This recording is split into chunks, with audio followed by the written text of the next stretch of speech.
Okay, I'm going to just have us get started. Thank you, everyone, for being here. And before I do introductions or anything, we have asked Father John Perez to just make some opening remarks and welcome people. So, Father John, I'll turn it over to you. Excuse me, I have to communicate with my dog here, so. Good evening. I'm John Perez, the Episcopal priest at Epiphany Lutheran and Episcopal Church here in Marina, if we've not met before. I want to welcome you to tonight's event. I know that Nancy Amadeus and Jane Parker and I have had a forum over at my church regarding the issues around homelessness in the area, and particularly about Lapis Road. And I'd like to sort of create a little bit of a foundation for us all today. First, I would like to invite you to turn your cell phones to silent or vibrate in order not to disturb the focus or concentration right on cue. Thank you. In my world, that's a God moment, so thank you.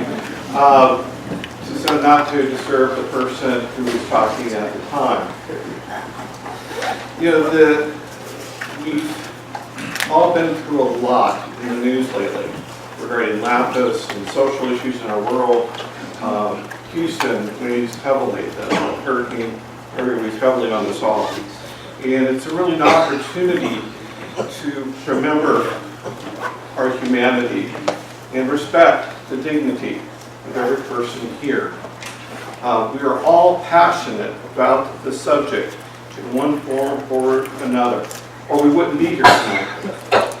And so it is really important, regardless of where you are on the issue, what your position is, to really help each other respect the dignity of every single person speaking tonight, even if we disagree with them. I invite you into deep listening to the people in their comments, and questions, and to the answers. That even if we agree or disagree, we're still responding in a way that is respecting each other and holding on to that dignity that seems to be so fragile these days in any public forum or discussion. So at least here, I know in Marina, we could at least be a platform or a symbol of that dignity, holding everybody up. And I know that the conversation won't end. This is just a step moving forward. We've got a lot of work to do in a lot of different ways regarding homeless and how to help people at where they're at and the needs that they have. So I want to thank everybody that's up here for being here, for your courage, your ideas, your thoughts, and working within the realms that you have to work in. We're all kind of tied to our different abilities and jobs and everything. And to all of you, thank you for giving up an evening. Thank you for listening to each other. Thank you for being my neighbors in the community and supporting each other and trying to problem solve. And with that, before we begin, I think we deserve a round of applause to support each other. So.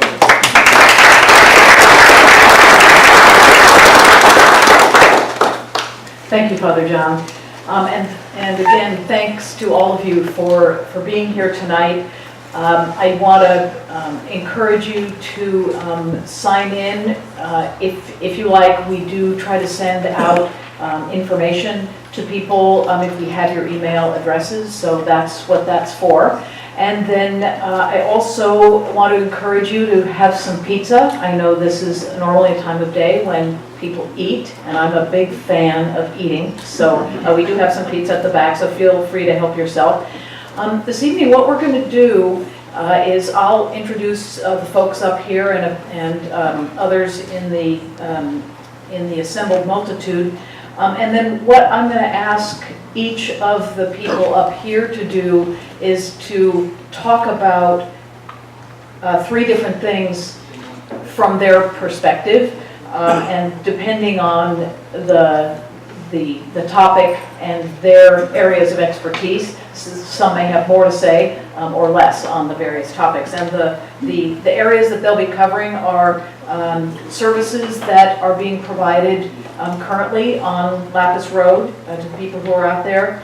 And then the August 31st notice to vacate. And then the third topic is going to be plans for a safe parking program. Following those three topics, and while they're talking, we have put a couple of cards on each chair to encourage you to ask questions and make any comments that occur to you as things are going on. And if you would, my aide Wendy is here, and as you have your questions and comments written on the cards, if you just hold them up, she'll watch for them and come collect them. What we're going to try to do is get as many of your thoughts as possible, and we'll kind of group them and try to respond to a number of them initially, and then as we have time after sort of that range of questions and comments have been addressed, if we still have some time, then we'll encourage you to be able to speak any other questions or comments that you might have. Let's see. All right, I think that's that. And then I want to just, I guess I'll start. You can see the names on the up here. We have, to my far left, we have Rick Encarnacion. He works for the Environmental Health Bureau, and environmental health is concerned with water quality, and he can tell you more. And then to my immediate left is John Mino. He is the undersheriff for the Sheriff's Department. To my immediate right is Elliot Robinson, the director of the Department of Social Services. And to my far right is Sean Atkins. He works with the Public Works Department within the Resource Management Agency. And all of these folks have different roles to play. We do have a name tag for Catherine Tierney, who's the head of the Coalition for Homeless Services Providers. We have invited her, but I understand from Mr. Robinson that she is working furiously on a grant or a funding thing that is due probably tonight or first thing tomorrow morning. So if she gets that done, she might appear. And so I also want to just say that we have a couple of other people from the county in the audience. We have Manny Gonzalez, who's the assistant CAO, who's been working a lot on this issue. And from County Counsel's office, Annie Brereton, also working quite a bit on these issues. And then is this Joe Moses? Yes. From the Sheriff's Department? Okay, he's had a lot of contact with folks on Lapis Road. And we also have Jerry Teeter, also from the Sheriff's Department. I don't know your title. Chief Deputy. Chief Deputy, okay. I can never keep all those things straight, so I just call him Mr. Teeter.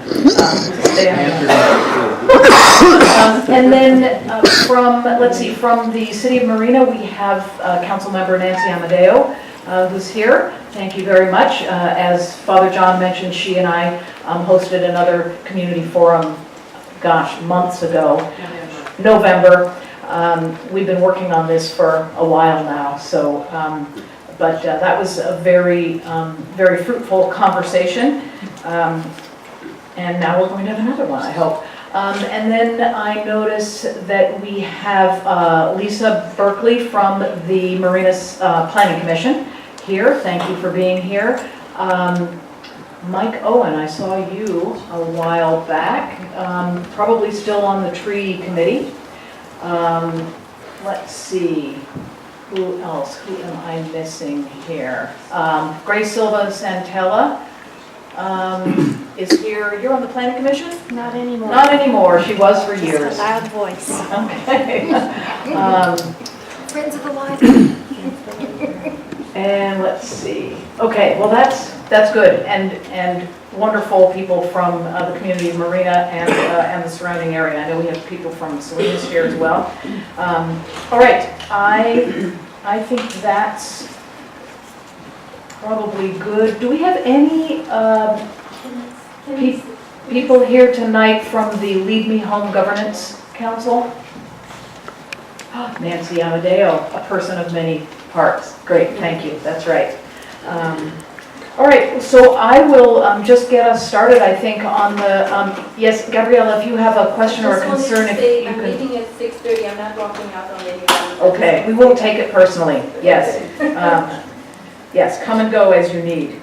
All right, so we will start on the topic of services. Oh, the city manager of the city of Marina, Lane Long, is here. Thank you for being here.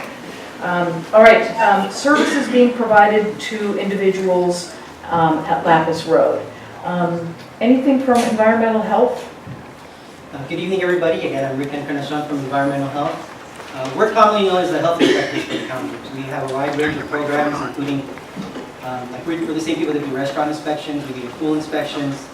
We respond to complaints about bed bugs in motels. We do solid waste complaints. With respects to providing direct services to the people on Lapis Road, we don't provide direct services. We do kind of frame and provide education on what sanitary regulations and what that would look like in terms of a good outcome. So in terms of providing a social program, environmental health does not have that, but we do provide education on sanitation and environmental health. Sheriff's perspective? Thank you. As some of you may know, the Sheriff's Office started early in the month of August with making contact with a lot of the folks out on Lapis Road. We'll talk a lot more when we talk about the notice to vacate. Before we did that, we worked with Manny Gonzalez in the CAO's office, who pulled together a very broad group of county stakeholders, from social services to veterans to behavioral health to the homeless coalition, and a wide variety of partners to come out there with us. So when we went out and started talking about enforcement issues and violations of the law and posting the notice to vacate with a deadline, we want to make sure that the folks out there also had access to or got a chance to talk directly with all of the different partners that might be there and providing services as we move forward throughout the month. Thank you. And Sean, maybe I'll go to you next, and then Elliot. Thank you. Again, I'm Sean Atkins. I'm the operation manager for Monterey County Public Works, and we don't provide necessarily any direct upfront services. We have provided several hundred large trash bags to help with the trash and ease in the move. We've also attempted to remediate as much of the hazardous waste and universal waste from Lapis Road as possible, with being as respectful for the folks that are currently living out there and not traipsing through their campsites and digging through what they have. So they voluntarily given me quite a bit already, and I'm sure we'll find quite a bit at the end. That's really where our service will be. We'll be left with the environmental issues and the major cleanup after the transition off of Lapis Road. Okay, from social services, one of the first things we did is have our adult protective services team work with the Sheriff's Office to really identify and work with adults in the Lapis Road area who had, major issues of functioning that might make them dependent, and trying to bring them into the adult protective services system when appropriate. And those are high-level social workers who really are skilled at navigating access to resources for people particularly who might be resistant to accessing resources. So the Adult Protective Services team has been out with the Sheriff's Office a few times and continues to have a small caseload of folks who are out there. APS is not for everyone. You really do have to have issues of dependence and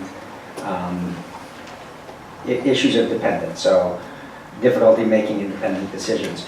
We've also more recently sent out our MC Choice team, and that's a team of eligibility assisters who help people access Medi-Cal, CalFresh, and general assistance. And I just want to point out that the Board of Supervisors updated the resolution for the general assistance program effective in August that increases the grant level for general assistance and makes it so that homeless individuals can access the full $340 monthly general assistance grants. There are additional requirements in the program that you do have to participate in the work programs or when you have resources, repay the grant. But I was proud of our Board of Supervisors for making the changes that improve the level of resources available to individuals who are experiencing homelessness. Also, in partnership with the Coalition of Homeless Services Providers, the referral list to shelter resources has been updated, and that's being distributed to people living on Lapis Road or staying on Lapis Road might be the better way to put it. And also in partnership with the Coalition of Homeless Services Providers, the Veterans Transition Center has been out there a few times, not just wearing the veterans hat, but also encouraging people to be assessed through the coordinated assessment and referral system so that they can be referred into shelter or transitional housing options when they're open. Thank you. Before we move to our next topic area, I want to note that the Mayor of Marina, Bruce Delgado, has arrived, as has Councilmember Gail Morton. So thanks to you both for being here. Thank you. And then next thing that I'll have the panelists talk about is the August 31st notice to vacate. And maybe, Under Sheriff, I'll start with you, and then I think probably the Health Department and Public Works and Social Services may have some supportive things to say, but we'll start with you. Thank you. So we started, the Sheriff's Department started early in the month of August, going out and making an effort to try and contact everybody that is residing out on Lapis Road. As you might expect, that's a very challenging public safety issue for us. As we get calls for service all over the county, your police departments get calls for service. And it's very easy to identify when somebody has an emergency, they call 911, it's very easy to go, to respond quickly and to identify. When we get a call to Lapis Road, as you can imagine, that's quite a challenge because it's a span of a good distance with a number of cars, trucks, recreational vehicles, different motorhomes, camp trailers, tents. And it makes it really challenging for our deputy sheriffs that are trying to respond to when people need us to get out there when really we have a stretch of road to respond to, and it makes it really tough. And so we've spent a lot of time out there answering different calls for service, trying to be as responsive as we can. We don't want victims of crime to go unseen or unhelped, but there's a huge risk of that when we have an area like Lapis. Now, on top of that, we've gotten a number of complaints from local residents, from passersby, from people that just want to use the rec trail. And those complaints range from just the garbage, just the standard household waste that people generate as they live somewhere, to the additional waste from couches to tires to just the other buildup of things that we've seen. And on top of that, there's been complaints about the hazardous materials from gasoline and oil and other things that can just that leak out of motorhomes and other vehicles that are in states of disrepair. And then, certainly last but not least, is the potential for exposure to the bio waste, the human waste, when if folks don't have functioning septic systems in their RVs, where does all of that human waste go? And some of the concerns that people expressed to us were the potential threat to the adjacent agriculture lands there, and what happens when this, it's not a matter of if it's going to rain. We're going to see rain, we're going to see wet weather, we're going to see these things run off, and that there was a lot of risk to the ag fields and potentially the water, the watershed. And so those were some of the complaints. And So we realize it's a complicated issue. We realize that it's tough, not, some of these folks just don't have any place else to go. And we've encountered, Commander Moses is here tonight, he could tell you, firsthand, he's talked to a lot of the people out there. And there are all kinds of cases out there, from the folks that have no other place to go, to folks that just sold their house and moved an RV out there because they wanted a place to live for free. And there's everything in between, so I don't want to coin any one case. There's a wide variety. We got a number of complaints, and unfortunately over time, this problem, we've seen it's grown. There's more trailers, there's more RVs, there's more trash, there's more waste, there's more buildup. And so we got together with our county partners, we went out there and we started working with all of the occupants. People have to have permission to reside or lodge on lands, whether it's private land or public land. So somebody can't obviously set up a trailer in your front yard and just live there without your permission. Same applies to public land. So absent the permission of the county, because that's county property out there, people can't live there.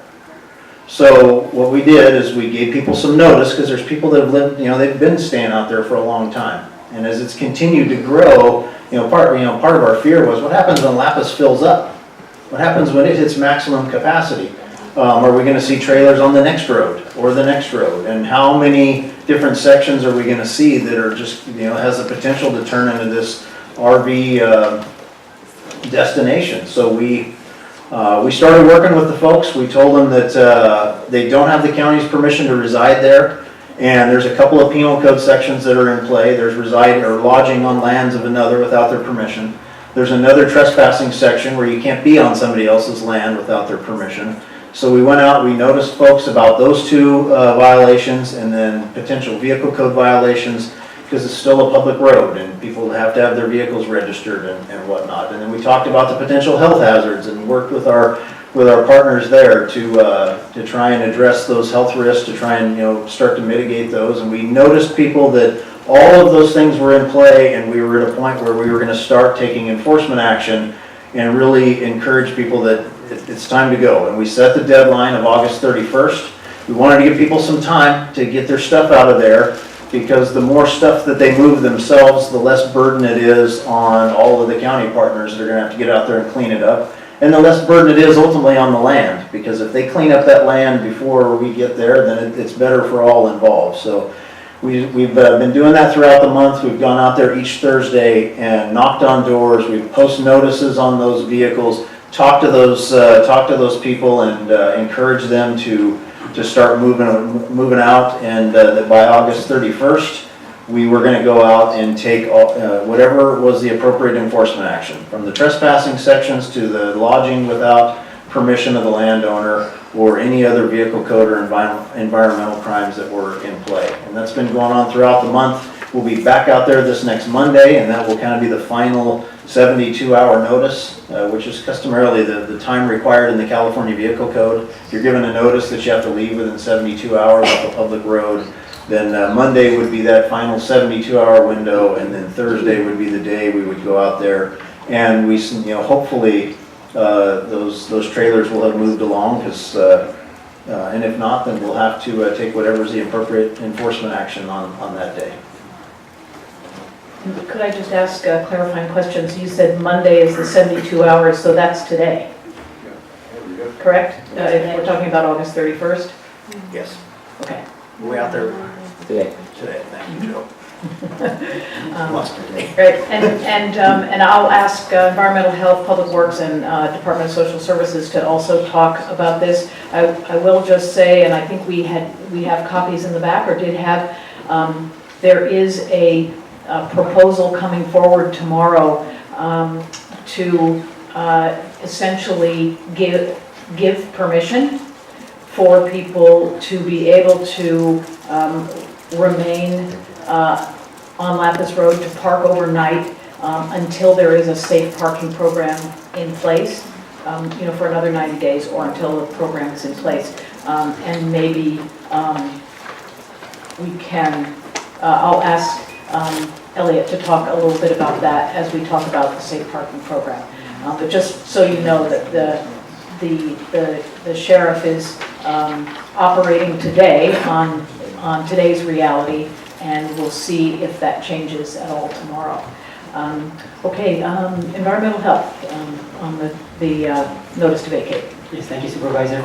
We did have a representative from Environmental Health participate with the team that went out to Lapis Road the first 2 times, and their role was to provide technical expertise on the identification of the materials that are of concern, hazardous materials, human waste, and to provide some type of parameter on proper cleanup with in cooperation with Public Works. So ultimately, what the role of environmental health would be for Lapis Road is to make sure that the county is responding properly in terms of identification, cleanup, and removal of those items. Thank you. Immediately upon the evacuation, we're not going to mobilize because it's unknown what we're still going to find out there, how many trailers are going to be on the shoulder. Looking at the solid waste, the biohazard from the human waste, as well as there's a lot of vehicles that have dropped oil on the shoulder. Oil has also been discarded, so we're having to deal with 3 different types of waste and utilize a hazardous waste vendor out of Fresno to remediate that. So we're actually going to come back in the following week. Part of this overnight parking that Supervisor Parker's been talking about is restricting parking during the day on the roadway. And I really need to have the trailers moved so I can clean where the holding tank leaked underneath them. So we'll be coming in on actually the 6th and doing a full remediation of all hazardous materials and solid waste. As well as we'll be noticing it on the 5th that there won't be any parking basically from the sand plant to the southern end of Lapis Road on that side of the shoulder. So when we do come in on the 6th, that nobody's parked there overnight, we don't have to wait till 10 a.m. to start. So in social services, our role is really to make sure people have access to shelter or to the public assistance benefits, with the exception that if there are people who are dependent, then we're going to take a much more active role in cajoling them to access resources. But at some level, access to resources is voluntary. So that's our primary role, right now and going forward. We're not an enforcement agency. We're not a mental health organization. What we are is we help make sure that people can have access to resources. The 2 most or 3 most relevant resources are Medi-Cal, which is health insurance. Today, roughly 40% of the county population is already accessing Medi-Cal, and if someone touches the healthcare system, the healthcare provider is also going to make sure they have access there. So more relevant is access to CalFresh, also known as food stamps, so that people have resources for nourishment, and general assistance, to the extent people are willing and able to comply with those program needs, as well as a cash resource for individuals. And then there's the whole relationship we have around emergency shelter. So just briefly, this might be a segue to really what's been keeping us busy of late is trying to move forward a few emergency shelter strategies. The first big emergency shelter strategy that we've been working on is actually a permanent emergency shelter in the Salinas area. And we have agreement and direction from the Board of Supervisors to establish a permanent shelter at 1220 Natividad, which is the corner of 12 of Natividad and Laurel Road. But it will take time to set up that shelter in a way that really meets the needs of the community. The building right now that sits there isn't large enough, it needs to be rehabilitated. And the county's goal is to take the opportunity to work with a nonprofit to really build a shelter that's designed for our community and designed for the needs of our community. So that takes time. In the interim, we've been working to establish a shorter term, so something in the vicinity of 2 years, shelter on Main Street, North Main Street in Salinas. Again, those are very complicated activities, they're costly. We're trying to work with the city of Salinas, but frankly with every jurisdiction, because homelessness is a shared problem. What happens is residents move from place to place, so you know, it's easy to kind of look for, move somewhere else, but it's harder and more important for everyone to own the issue, to see what we can do about housing, what we can do about shelter, to really move the needle without pushing the problem somewhere else. Other thing that we've been working hard on is a safe parking program to address people who have cars, so an emergency shelter may not be the option that they're looking for. So we've been issued an RFQ, a request for a quotation, that closed, I want to say, a week and a half ago. And we have a response that we are beginning the process of negotiating with the respondent to that RFQ, and we're working with Supervisor Parker's office to locate the safe parking program. There's been some concept that we would locate it actually right outside the district, supervisor's district office in the parking lot there. A lot of devils in the details yet, and probably for all these solutions, the biggest devil in the detail is going to the board and getting the appropriations. And so, those who are in the finance world, appropriation means establishing the budget, putting the money together. You know, again, fairly tongue-in-cheek. So excuse me for taking a moment to go there for a minute. You know, I typically say that, you know, everyone wants to do something about homelessness. They just want it to be done somewhere else, and they don't want to pay for it. And those are the two challenges that, again, you know, first as a community, I believe we need to figure out how to overcome those challenges, and not only as one jurisdiction being the county, but as all jurisdictions within our county to come together with a plan to share those challenges. And that's part of the role of Supervisor Parker mentioned the Lead Me Home Leadership Council. That's part of that role, and I'm very pleased that the reconstituted Leadership Council has its first meeting this week. Somehow I want to say Thursday. Thursday? Am I remembering my dates right? No? Yes, Thursday afternoon. So that will be exciting to really get that conversation underway and hopefully, you know, bring together all the concerned parties. Thank you. Anything that you want to add from Public Works in terms of the safe parking program? Okay, great. Environmental health? Environmental health has provided some input on the safe parking program with respect to what would restrooms look like in terms of parameters for portable toilets, and what that would look like with respect to the Monterey County Code. Sheriff, any comments or? Just obviously moving ahead, if there's a safe parking location established, clearly we'll have an interest on, you know, where is it sited and what's its capacity and what's our ability to identify individual vehicles, sites, locations within a spot, because again, if we get a 911 call, we want to be able to get there, we want to be able to get services to whoever needs them as fast as we can, not just respond to a giant parking lot and try and figure out who needs us. Thank you. So I do have a collection of questions and comments, which is great, and Wendy is still collecting more. And I am going to go pretty much in the order that they were handed to me, just because. And I will just mention that if, of course, many question cards are here, but if on your particular question you want more follow-up, you can include your name and contact information, email or phone, and we will follow up with you. And you could also just indicate something on the sign-in sheet, you know, a star or, you know, call me or whatever, if after this you want some follow-up. Okay. If a motorhome or RV has been parked for a certain length of time, does it then become more of a residence instead of a vehicle, thus making the abandoned vehicles sections of the vehicle code no longer applicable? If an RV is considered a residence, it seems odd it would be towed. Under Sheriff, I think that's kind of in your department.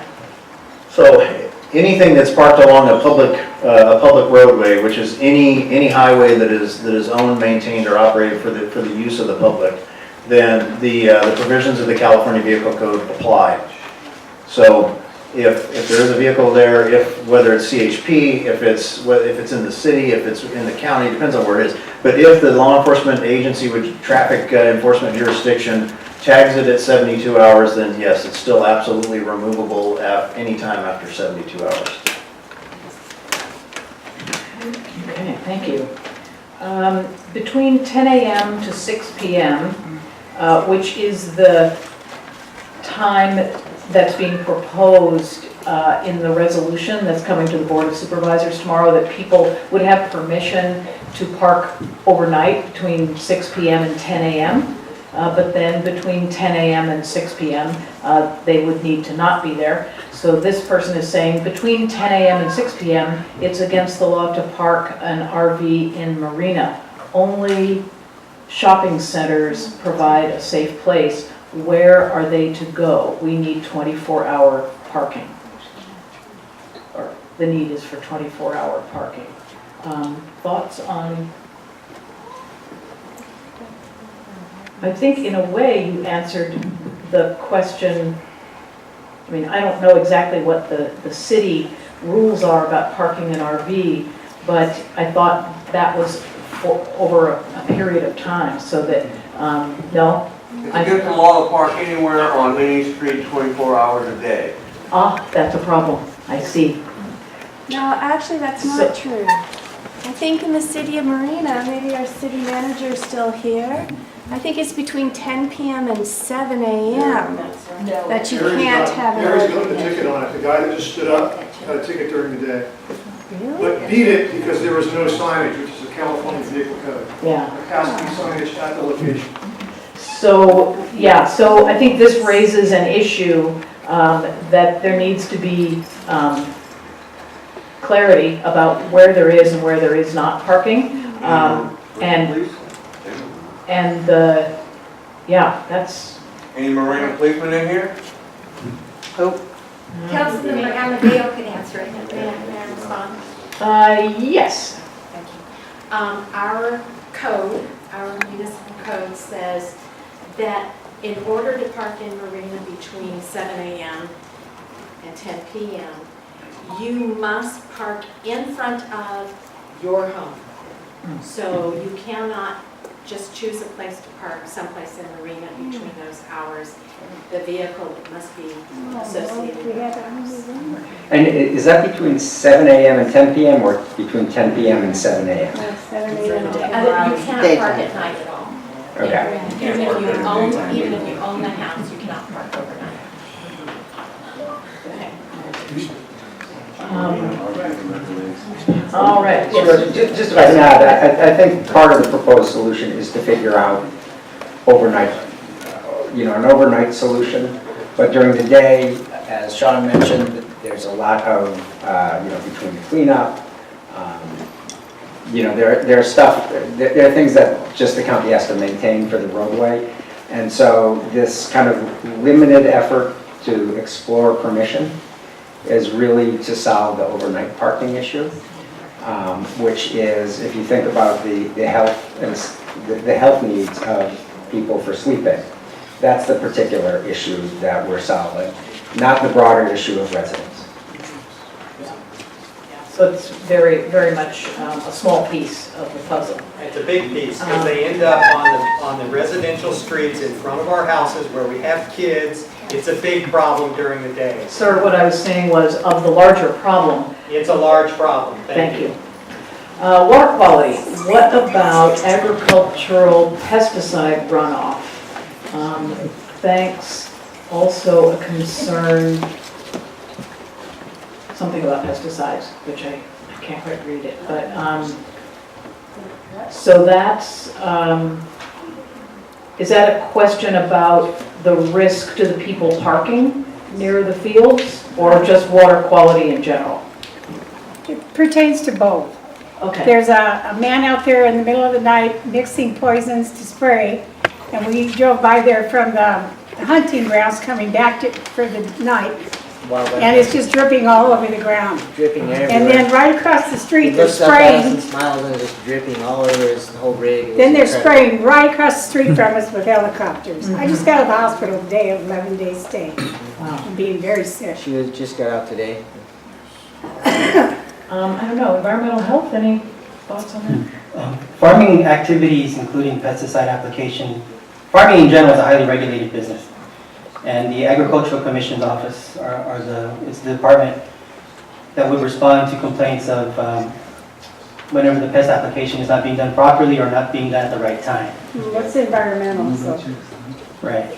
So we could definitely forward that concern, if I can get that information, and forward that concern to the Ag Commissioner's office so that they can look. Because every pesticide application is, they have to get a permit, not through environmental health, but through the Ag Commissioner's office. Okay, thank you.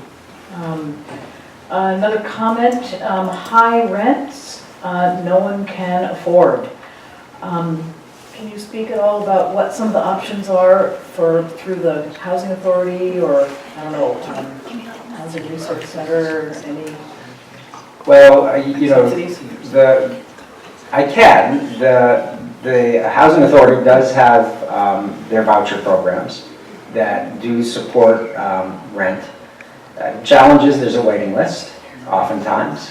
Or, you know, there's kind of specialized high-level needs that can get you through the waiting list, but it's a long waiting list, matched by another problem of difficulty identifying landlords willing to take subsidized housing. So it's a very real challenge. The cost of challenge is real. The cost of housing is real. There's no way to sugarcoat that. You know, I think that's something that, you know, people who are interested in figuring out affordable housing and figuring out how, where to develop affordable housing that is attainable to people who, not only to middle-income families and individuals, but to families and individuals who are earning, say, 30% of the median income, lower-income working families. The affordability of housing is a crisis across California, so it's not just a local crisis, but it's something that I think as Americans, as Californians, and as committed residents to Monterey County, we need to figure out and do everything we can to support the availability of what I call very affordable housing. And along those lines, there's a comment, you know, there are more homeless, not because they want to. And, you know, the presence of more trailers and tents is the nature of the beast. People can't afford the rents anymore. Then every city will fill up, not just Lapis Road. A lot of people lost their homes. Everyone will flood into town after your 72 hours notice. So I think that's just a general comment about, you know, people need to go somewhere. So if they're not on Lapis Road, where are they going to go? They're going to go into towns, they're going to go wherever they can find a spot. And then another comment here, people that don't live on Lapis Road are dumping garbage out on Lapis Road. And when I heard someone mention that there are couches out there, I'm like, that doesn't sound like someone living in their RV to me. That would be pretty crowded. I don't know, do anybody want to comment on that? Sure. Yeah, prior to the population boom on Lapis Road, there was illegal midnight dumping on Lapis Road for many years. 6 years ago, we found 8 bales of marijuana alongside the road. Once the urban campers have moved on, if we're successful in that, they'll continue to be midnight dumping on Lapis Road. We experience that on most roads that are on the perimeter of a city. It's just the nature of the beast. The biggest thing I really would like to solve is the illegal dumping of restaurant grease on Lapis Road. The other dumping is going to occur, happens all over the county. It's not just Lapis Road. But yeah, there was a problem before. Thank you, The Sean. population, and there will continue to be a problem after the population. Yeah, I'd like to echo the same things. In environmental health, we have a group called the Solid Waste Management Services.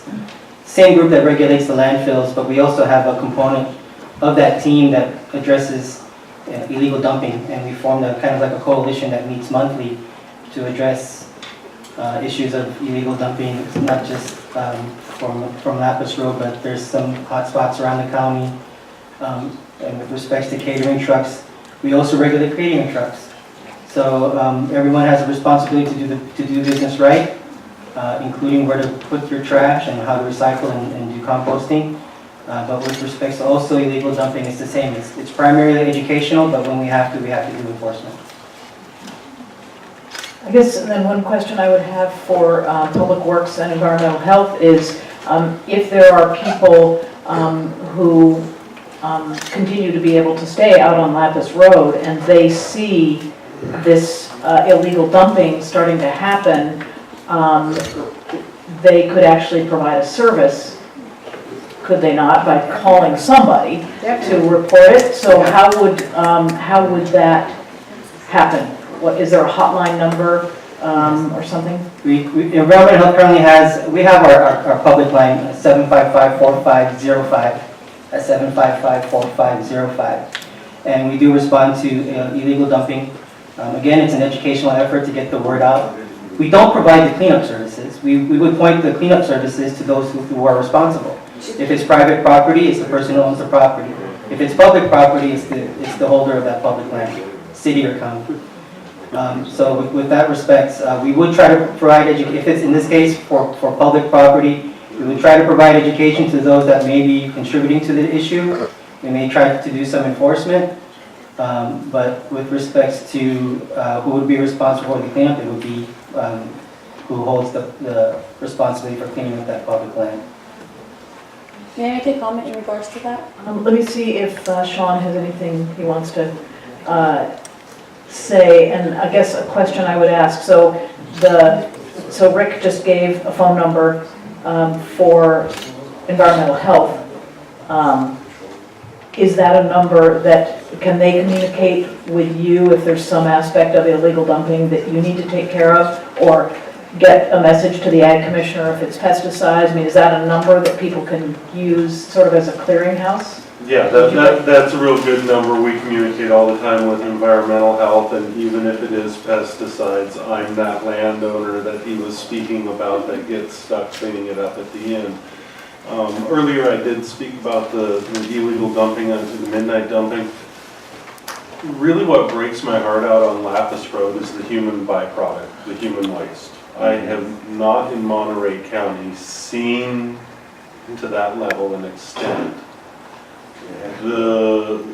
what is happening out on Lapis, and it breaks my heart.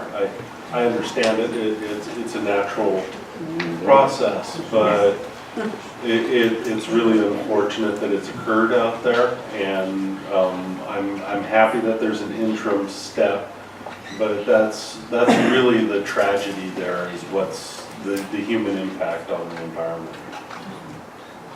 Yeah, and unfortunately, I mean, if we had a park in District 4 that had facilities, we could be looking at that, but in District 4, we don't have that kind of.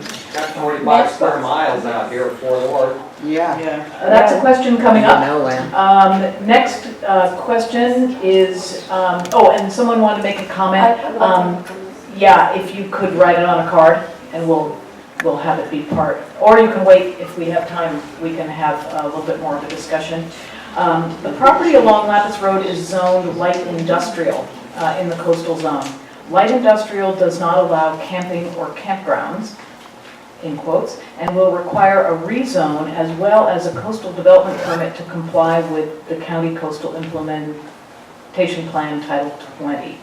Will the Board of Supervisors and involved agencies apply for the required permits to legalize this vagrant campground? For the details of this answer, I'm probably going to look to you, Under Sheriff, but I think what we're talking about is not establishing a campground, but rather in this interim situation. Now, the permanent is not envisioned to be along Lapis Road, so it would be in a place that could, where this parking could be allowed in a more permanent sense, but I think the distinction here is that we're not talking about camping or campgrounds. So what we're talking about is permission to park. Sleep. To sleep. Park overnight and sleep. Everyone Yeah. has the right to sleep, and has the right to Yeah. have sex So- at their own. How does that solve the oil issue? There's oil all over the city being dripped, every parking lot and across the county. So another question here, might there be some buildings at Fort Ord that could be used for the homeless? Also, how about places to pitch tents close to restrooms and cooking facilities, or to be able to park close to restrooms? Or, well, this is getting kind of apart from the vehicle, but, so, do you have any, I mean, the challenge about Fort Ord is that it looks like there's a lot of land and there are a lot of possibilities. The challenge is that a lot of those buildings, a lot of that land have been parceled out to various jurisdictions, so you get back into the same conversation. You know, does Marina or Seaside or the city of Monterey or the county have the ability to rehab some of those homes, or, you know, change the plans that they have for development on Fort Ord? It's, you know, it's challenging. We haven't come up with this yet, and you still run into the functioning plumbing and water issues out there, particularly in the places that aren't currently being used. So I don't know if any of, do you have a thought? Yeah. Not on Fort Ord. I don't have the details on, you know, what it would take to establish housing there, but I would say, to the extent where, you know, the safe parking program idea is that it would have the availability of restrooms, probably porta potties. So that people could use the restroom. It wouldn't have dumping facilities, so people would, you know, who were using holding tanks would still have to, you know, find a place to dump those facilities. And it also wouldn't be, you know, a 24-hour place. It would be nighttime only, likely from 8 at night to 7 in the morning, because it's going to be in a place where the parking needs to be available for employees. So that model of nighttime versus daytime is, you know, with any model that's out there, that's really part of the equation, and I know that's not always satisfactory on either side of the equation. But in order to move forward, you have to be able to make some compromises to, you know, to move the needle. Great. If the agenda item on the board's agenda is not passed tomorrow and the 31st of August eviction notice is enforced, what do the panelists see as happening out at Lapis realistically? Is the problem solved? So I guess, well, it depends which, yeah. So I guess maybe, Undersheriff, could you talk a little bit about if the 31st of August notice to vacate goes forward? It seems to me that there are going to be some people who are more mobile than others, and so is there likely to be kind of a phased situation? I mean, how's that going to roll out? So the question about will the problem be solved, and that's a really multi-part question.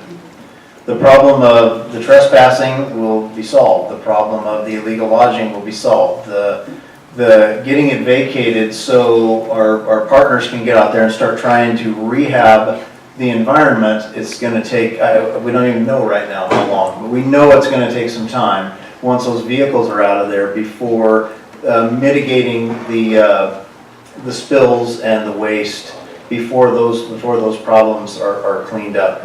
Ultimately, the rest of that question is, it's all the things we've been talking about.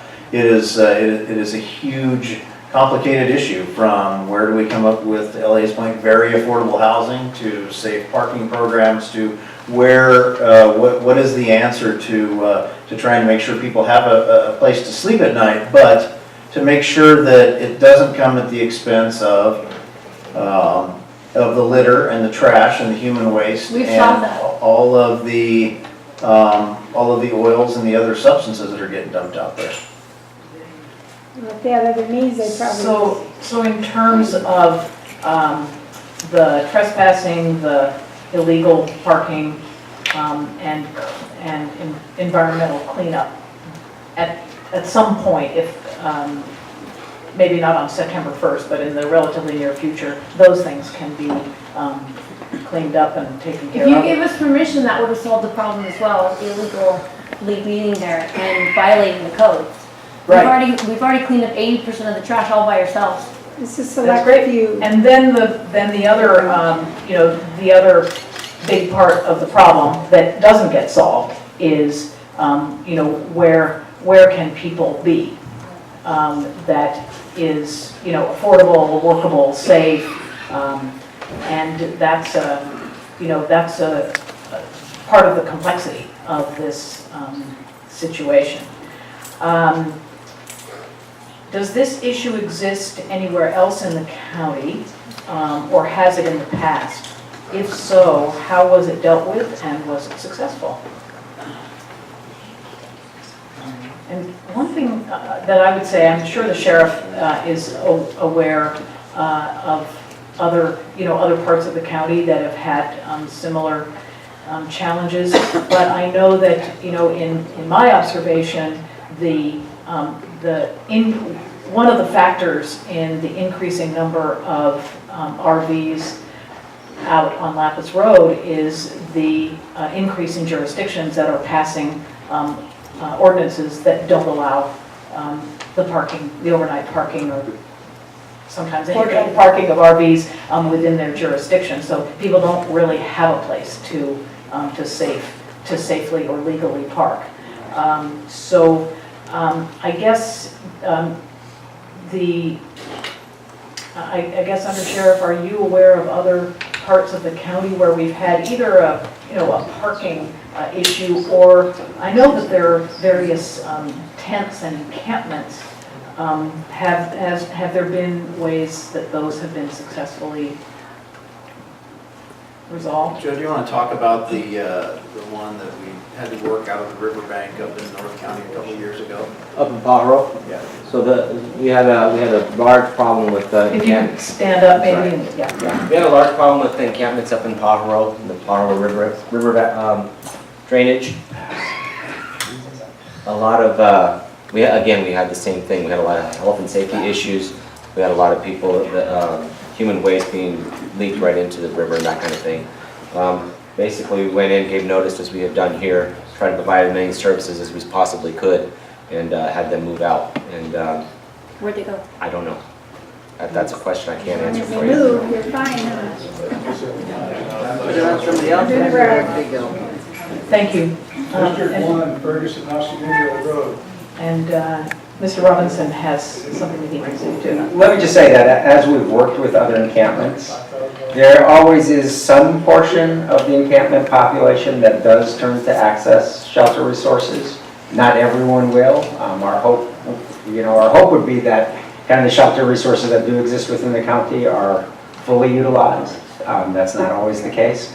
So the opportunity to work with people at encampments to encourage their registration into the CARS and homeless, the homeless referral system is always welcome. Not everyone takes you up on those offers, and so it's an effort to keep trying and also to keep building capacity. Well, we all need to get our heads Thank you. together, because it's gonna get worse, because the homeless people aren't And gonna stop by tomorrow. There's The, gonna be more every day from housing costs. thank you. Excuse me. Here's a question, why would you choose this location for long-term parking? No hookup for sewer, no running water, no shower facilities, no trash pickup, no toilet facilities. This location is impractical for a facility. Yeah, well, we're not proposing a facility, and if people had better options, I'm sure they would be using them. Why can't you build a campground for such a place with proper facilities? And I think that's kind of what we're, part of what is being proposed is for the safe parking. And another thing that has been discussed, although I don't know that any proposal has come forward, is the possible use of, say, some of the county parks, particularly, this was during the winter, which sounds, I don't know, it just sounds more rustic than I'm used to, but there are parts of county parks where there are facilities that don't get used much in the winter that could be places where camping and some parking could be permitted, but we haven't gotten into the details of that kind of thing. Let's see, do you want to say anything else about building a campground or a proper facility? I mean, that's kind of what you're working on. Yeah, I mean, just to say, the model that exists is more around the safe parking model, which is an overnight model, not a, a full 24-hour camping. Where are they? What? Can we be a little more clear? What is the proposal as far as these permanent overnight parking spaces if they're not on Lapis Road? What are you talking about? Are you talking about parking lots? Are you talking about Walmart? Are you talking about, what are you talking about? So there's a program that exists today, One Starfish, that partners with churches for a very small, limited number of overnight parking spaces. What the county is looking at is something with more capacity. The one location that we've identified as a strong potential is right outside the District 4 Coastal Office, Coastal Marina Office, Coastal Office in Marina, as an option. It's county property, so it would be in essence giving permission for people to park there. The program itself, as envisioned, would have both security and porta potties. Again, it's not infinite capacity and it's not daytime parking because it's an active parking lot used by employees. And this place is located where? Oh, I'm going to forget the address. Well, it's basically First Avenue at First Street. So 2620 First Avenue. Isn't the proposal sweeping the problem into the city? Yes. That's how I kind of feel. We Might be, but if you're not allowed to park there, it won't be long. Then you can get towed and no longer have a home. Right. Then you're homeless on the street. So what is the plan to handle? Then you're going to be dealing with tents human and waste? trailers. Excuse me? What is the plan to handle human waste and discarded refuse daily between 10 a.m. and 6 p.m. if parking is allowed past August 31st? So are there plans to pick up garbage? Maybe I can jump in on that. I mean, the big plan for that is the expectation that there is no dumping, no littering, and no dumping of human waste. So if someone were to dump their waste, that would constitute revocation of the permission to park along Lapis Road. What problem did this solve? And here's a question for you, Elliot, because you were feeling left out, I think. If people in RVs move into the shelter, so now we're talking about the permanent shelter, what happens to their belongings and pets? People living in RVs have belongings and pets. Yeah, so they might not want to move into the shelter. Well, I mean, if you have an RV, your belongings could stay in there. Certainly a pet could as well. Right now, the shelters that exist are not pet-friendly shelters. That's something that certainly we would work to see if there is a way to accommodate pets. Although oftentimes, individuals in all circumstances have to make choices. And sometimes the choice is not to have a pet. Like losing the last thing you have in life? Shelter space. Yeah, not good choices. Let's see, Maybe so left down some of on these Oxford questions Ave. I think have been addressed. What is the current condition of Lapis Road? I think you spoke to that under Sheriff. Do you feel it's inhumane to stay without proper facilities? Yeah, I mean, anybody want to speak to that? I mean, it's definitely not ideal. If there are no services, then why are they out of proper living quarters? I think this just gets to, you know, the tough spot that people are in. I don't know that people would necessarily choose this if there were other options. And of course, if you have a functioning RV, you do have some facilities, and there are places to get the sewage taken care of, the wastewater, and to get fresh water. So there are a lot of different things. So let me see. Why haven't the laws been enforced? Why didn't they start enforcement long ago?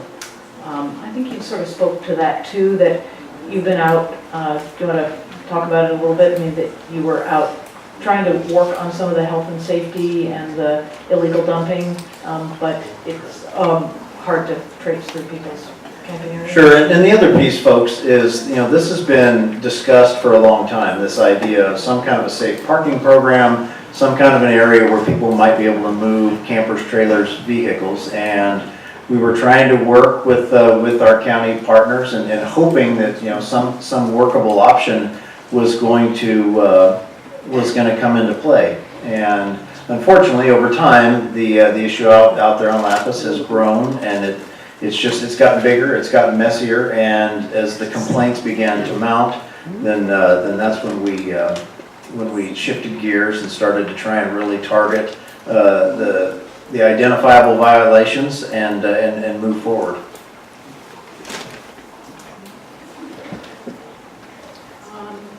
All right, what happened to an EIR to allow people to remain out there? I think that the EIR, the Environmental Impact Report, would kick in if it were being proposed that this be a permanent facility, in a sense. Why not? It's something that was discussed, but part of the challenge with Lapis Road is that it is a through road.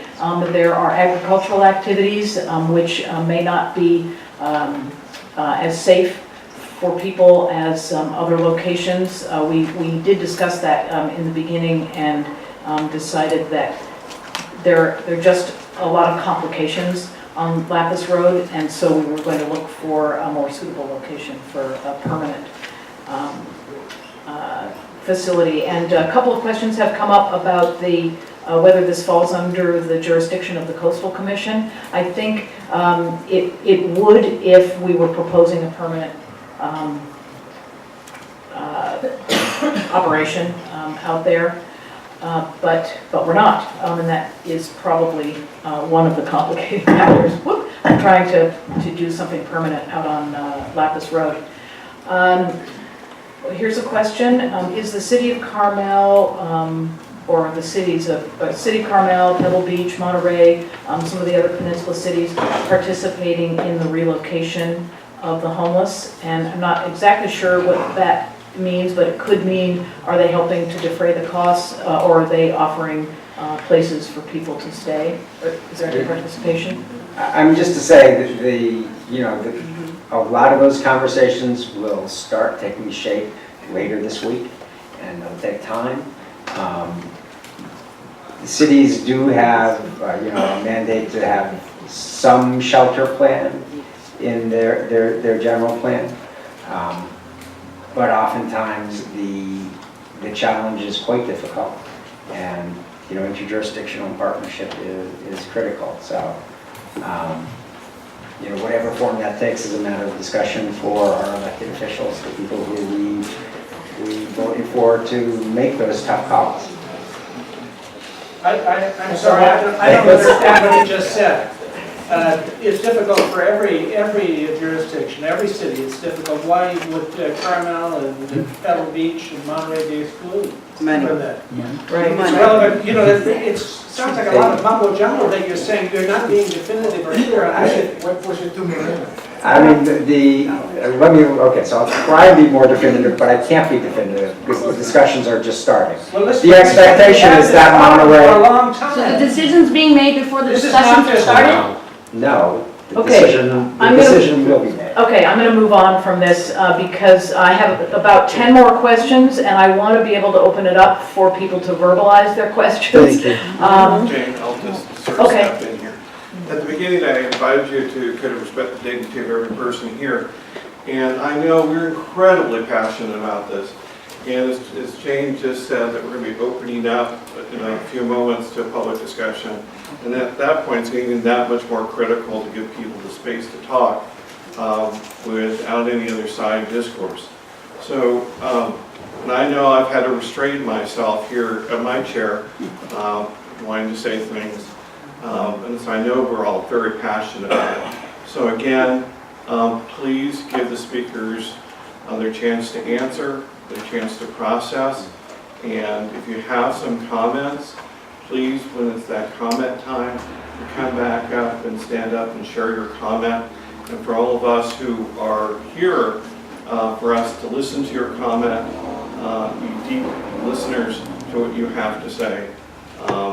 Because I know that we're dealing with people's lives, and we want to be very serious about that and give it the full respect and dignity, but we need to also give it to each other. Thank you.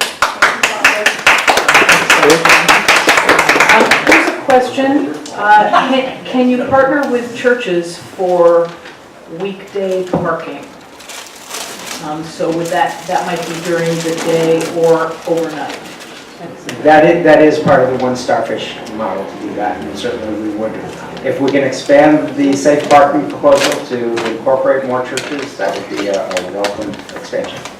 And I will just say along this line of other jurisdictions, I have met Supervisor Mary Adams, and I met with Ralph Rubio, who is one of the city representatives, and Nancy Amadeo is, I believe, an alternate to another of the city reps, but they're all in there together. And what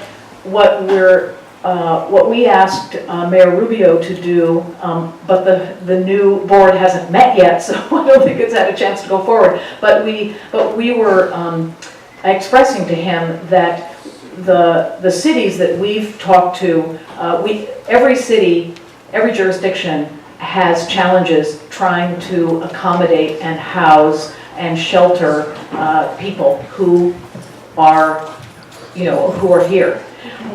And what we were hoping was that each city could kind of volunteer what they were doing to help the situation, and be able to increase the level of coordination between the jurisdictions, and also to have them be more aware of services that the county can provide to try to connect people to services. As I say, that conversation has been broached, but we haven't made any progress on it yet.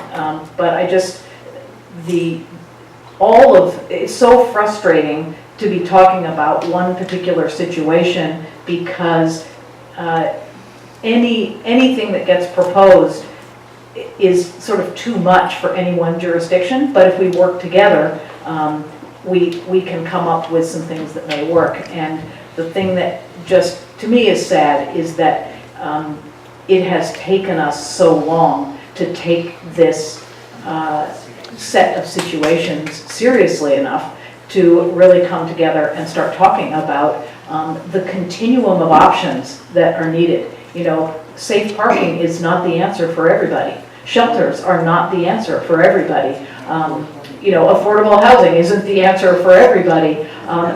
But we need all of these things so that whoever needs whatever they need at any given time can find a way to slot in and to move forward. And so I know it's challenging for for all of us. But I'm relatively hopeful that we will be able to do it. It just takes so long. That's the part that is hard for me.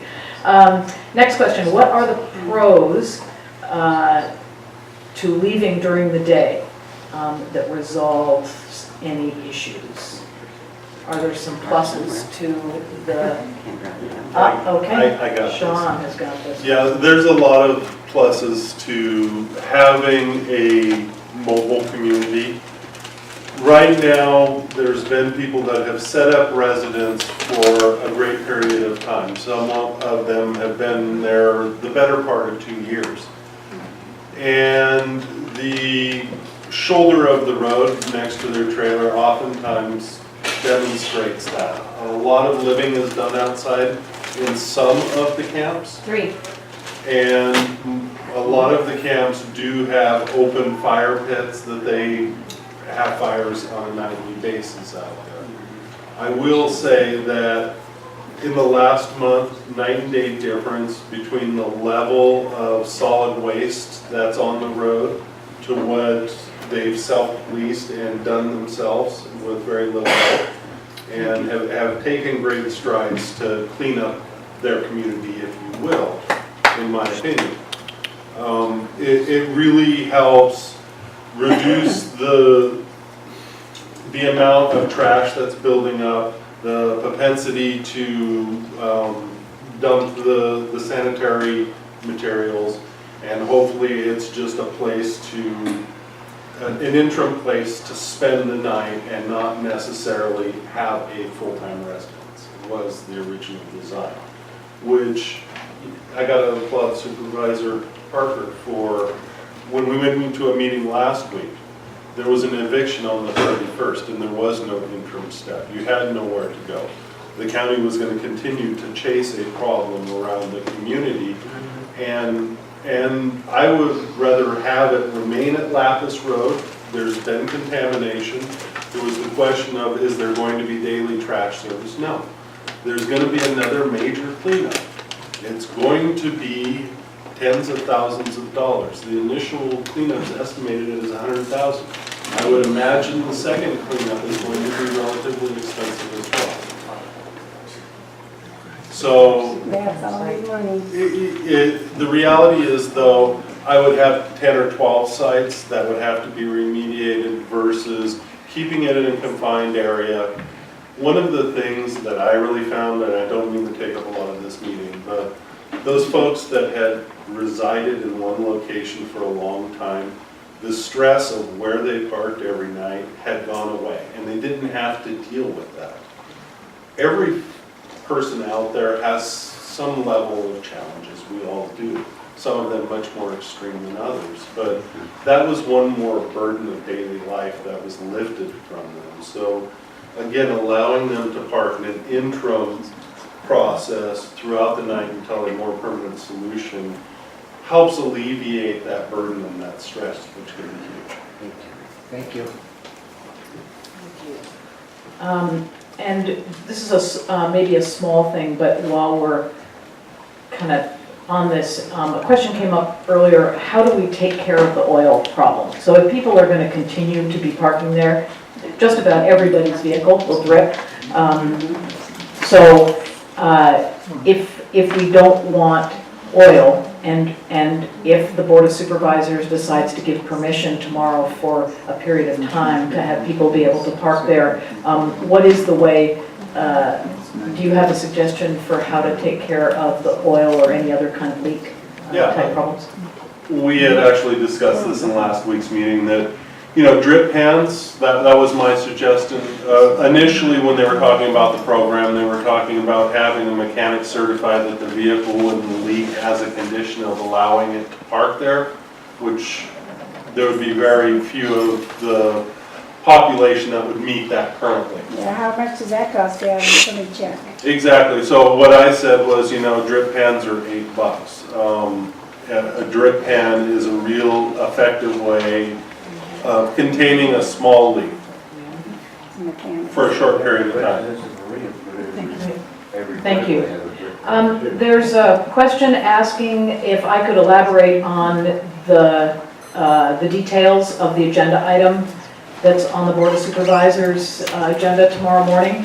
I can briefly, and again, Wendy has copies of it if people are interested. It is item 15.2 on the agenda, which means that it will happen sometime between 10:30 in the morning and lunch. I always like lunch to be at noon, but I don't think it's going to be at noon tomorrow. But anyway, it'll be in the morning-ish.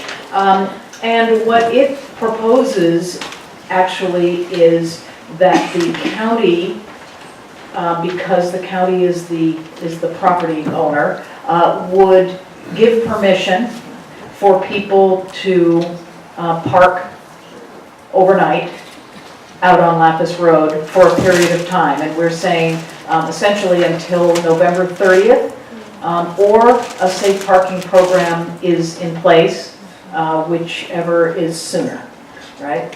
Yes. Okay. And so essentially what that means is that people will not be ticketed or disturbed about parking overnight on Lapis Road for a period of about three months. If the other rules are being, other laws are being obeyed, so no dumping. We would also like it if you see illegal dumping happening, you can report it, and now we have a phone number, 755-4505, okay? To help with that.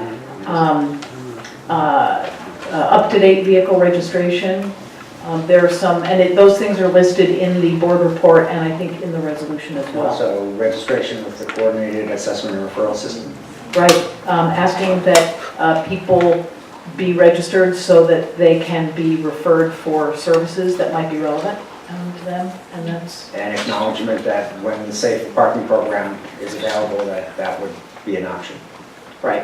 And this would mean that between the hours, so the parking would be permissible from 6 p.m. to 10 a.m. So then the vehicles would need to move between 10 a.m. and 6 p.m. So it's now 7 o'clock, and I do want to allow there to be time for people to actually speak. And there are a number of questions here, and some of them have been touched on, but the only one, I guess here's a potential solution. Why can't the Veterans Memorial Park in Monterey be proposed as a place for people to be? And I think, is that a City of Monterey park? Yeah. That would be up to the City of Monterey. Yeah, it would be ideal in a sense. And then I guess, well, there is a question, have any other cities in California resolved this issue successfully, and if so, how? Any shining examples? If I can just comment that, homelessness is a national problem, it's a California problem, and it's specifically a coastal California problem. And it's a difficult problem. Our environment has a difficult time accommodating everyone wants to live here. That's a real challenge. The cost of housing is very high. And across homeless censuses, the ones where we typically compare ourselves to in Monterey County, our homeless census this year had the count of homeless growing by about 23%. Okay. And that is not dissimilar from other coastal California counties.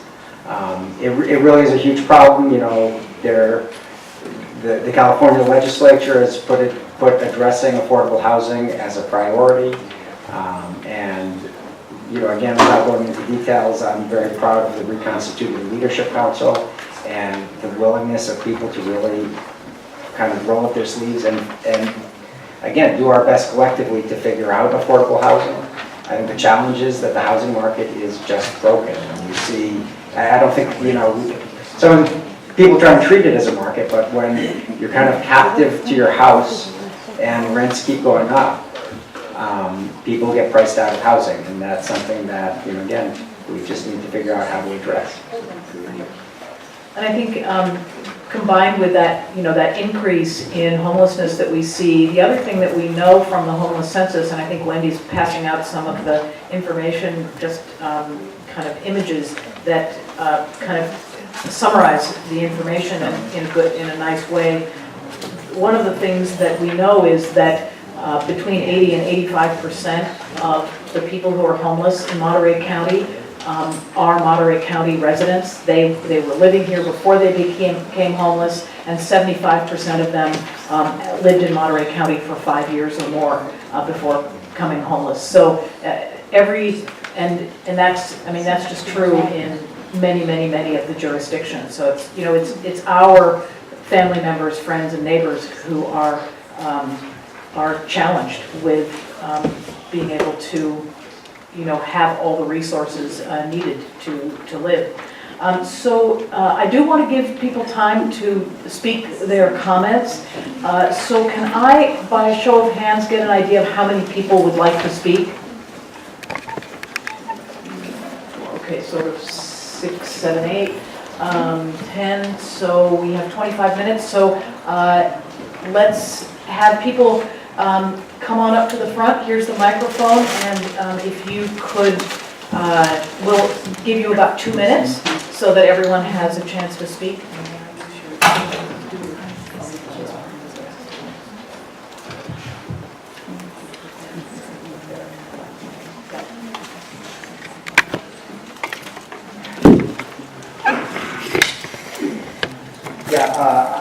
I'm Mike Owen, and I've been a homeowner in Marina for almost 30 years. I'm on the Public Works Commission. I've been on the tree committee for 27 years. And last year, I took down this sign that was posted by an asshole member of our community. And the reason I took it down was because I thought it was obviously not a very fair reflection of the people out at Lapis Road. To be honest, there's actually one encampment I would have a really hard time taking this down from. Last week, I formally adopted Lapis Road under the Monterey County Resource Management Public Works Department Adopt the Road program. And I would be very honored if Amber would consider her a charter member, which she's already been doing amazing pickup on Lapis for the last 2 years. So this is my little attempt to indicate that there is something positive that should be encouraged to continue out at Lapis, which would be very much eliminating a lot of the concerns, a lot of the grievances, a lot of the complaints, which are justified in certain respects. And I hope that this proposal that Jane has before the county tomorrow receives a majority vote. Thank you. Thank you. Good evening. Thank you so much for having this. My name is Karen Araujo. I'm a resident of District 4. And I've lived through all my life, all 53 years. And I, but for the goodwill of someone in this very room, would not have an affordable place to stay. And I so wish the people who are here in the back row, I heard much of what they were saying. I so long for them to be here so that we could have a conversation. I'm sorry that their schedule necessitated their leaving. Because I think there's a stereotype. The people that put up that dirtbag alley. The people that just want everyone to go away so they can continue to live their lives. I wish it would go away too. However, these are our sisters and brothers in the community. It's me. It's other people. There was a brief time when I was looking at just living in my car. Just living in my car and working. And no one knew. No one knew. So thank you, Supervisor Parker, and all of you for what you do with such compassion. We had a plan for the county, we had land use, we have parks, we have things we long to do. But we have a crisis here.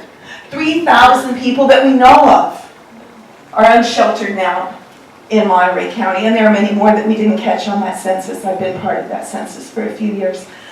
We do our best. So we need to rethink the use of our county properties.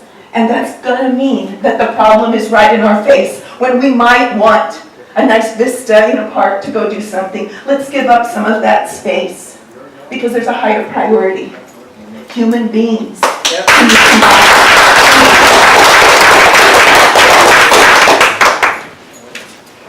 Hi, my name is Wildfire.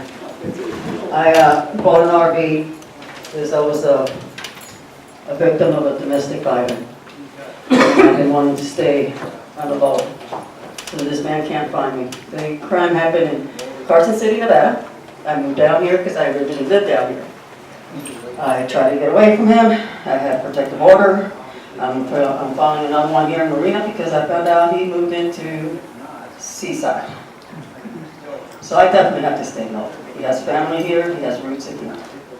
I also have fibromyalgia, COPD, and asthma. I need to see my doctor. I have a doctor of 2 years. It's very hard to find a doctor that understands you, that knows you. My doctor's in Seaside. I generally would like to take a bus from Marina, go to Seaside, go to my doctor's appointment, come back to Marina, walk all the way, and I walk to the RV back in Memphis. Also, I'm on medication since all my health condition, and especially after the crime that was committed against me, I'm on depression, anxiety, pain pills, migraine headache. Sometimes it's hard for me to move around in the morning when I'm taking these pills. That's why I wanted to put out there about the time that we have to leave and be out in town. That's going to scare me because I'm going to be on 5 medication, driving this RV, and trying to find a parking space all over town. A lot of people here will have the same problem. I know 8 of them that have a problem. I also know one thing though. The reason why I'm here, and this is the first day I've ever been able to dress up a little bit, because I've been dressing down. Because after the crime that was committed against me, I didn't want to be attractive. I didn't want to attract no man, no nothing. I met her, Wes, her, him, them, right here. They helped me. I have my cat, my bird helping me emotionally, but they also helped me to come out of my RV and not be scared. People right here give more to each other than a community where it's housing and apartments. I have rented houses, I have rented apartments. I have not had this kind of support in any house or any apartment complex I ever spent big money on. They give their time and they give their support. Thank you.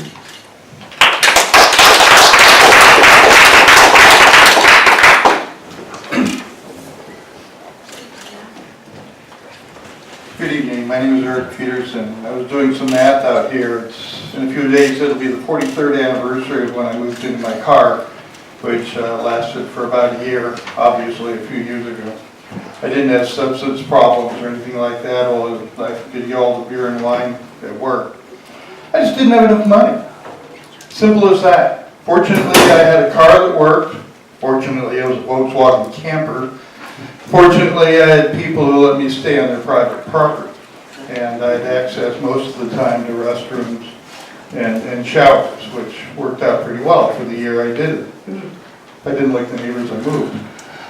But not everybody has all those luxuries.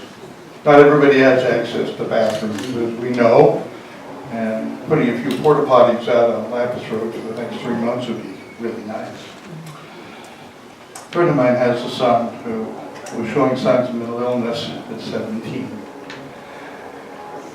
The sum total when he was received no services from Monterey County, it's 72-hour psychiatric hold at the Tivitat Hospital. He came out, went back to the way he was. That's all. That is not what we need in our community. I don't remember what the percentages are of those who had mental illnesses. Fortunately, I wasn't one. But we really need to start taking this seriously. One way we can take it seriously is to follow the model in Salt Lake City, which reduced their homeless population from 3,000 to 400. They make housing the #1 priority, then they deal with issues. They get people roofs, and then it's a lot easier to take care of things. Thank you.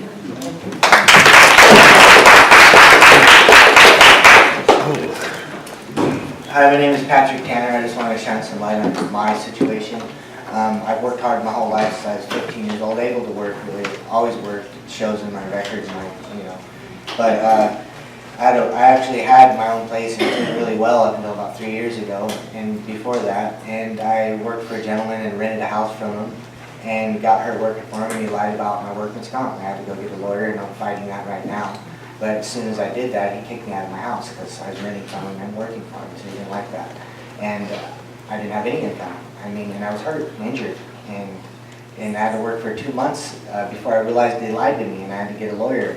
And I'm in even more pain than other things that happened since then. So, and that's our situation. So not everyone out here is, like the stereotyping issue, We care and we love and we're just people. And we're compassionate and we're trying our best. That's all I want to say.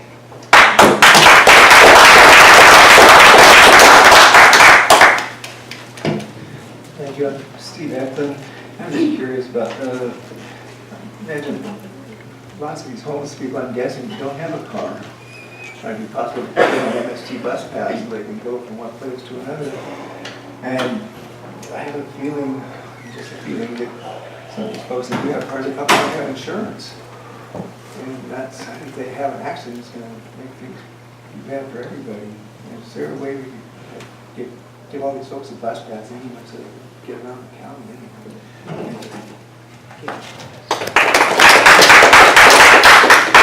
Hey everybody, my name's Amber. First I wanted to say a special thanks to Sean. He's been out there with us, and he's been non-invasive. He's been very humane and provided bags for us, especially Rick too. He provided a containment area for us to put all the hazardous materials and such. There are a few people that I talked to that did get some services from Elliott that are going to be taking up on services. The thing is not a lot of people are refusing them. They're going to interviews, they're doing their phone calls, but they're not qualifying. I even did the phone thing, and I told them my situation. I said I'm high risk, but I have 2 children and they don't have a place for that. So they'll call me, when they can. So at this point, in the 5 weeks that I've been out there, I turned my landlord into the city for unhabitable living conditions. And while I was in the hospital, there was a default judgment against me for an unlawful detainer. And that's how I ended up homeless. And so within 3 days, I got a trailer, stripped it, cleaned it, and came out here on Lapis. And since I've been there, I've seen a lot of beautiful people out there, and I know that there's a reason for me to be out there. And I'm not the one doing all this. Each one of every single person out there is a puzzle piece. And the problem is it hasn't been addressed. And when your life depends on it, then you could do something. And within the last couple of weeks, we came up with a resolution to every single problem that you guys have. And if you would just allow us to express that to you guys and be able to share with you guys so that you guys can incorporate that. Especially since we're on the ground, we know what's going on, we know what the issues are and how they can be solved. I mean, just what John was talking about, finding the trailers. We could number each trailer. That's a really easy problem to be solved. The rec trail. The rec trail, there's 2 or 3 miles between Lapis and the rec trail. You can't see it, but on each end. So there's no problem with the rec trail. Just the things that were mentioned today. The leaking out there.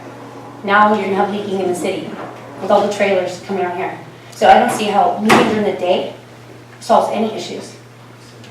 It is nice to know that there is that small window of half the people who are going to be able to move their trailers, that they're going to have that small hope, but the other half, their homes are going to be towed away. They don't have anybody and they have nothing, and you're taking the last from them. So I would like 90 days or maybe even 60 days, to show us what we could do. We can get organized, we could do this, and 80% of the trash is already picked up. We're getting together some advertising, some websites, getting sponsors. Give us 60 days and see what we can do. See how we can fight for our lives.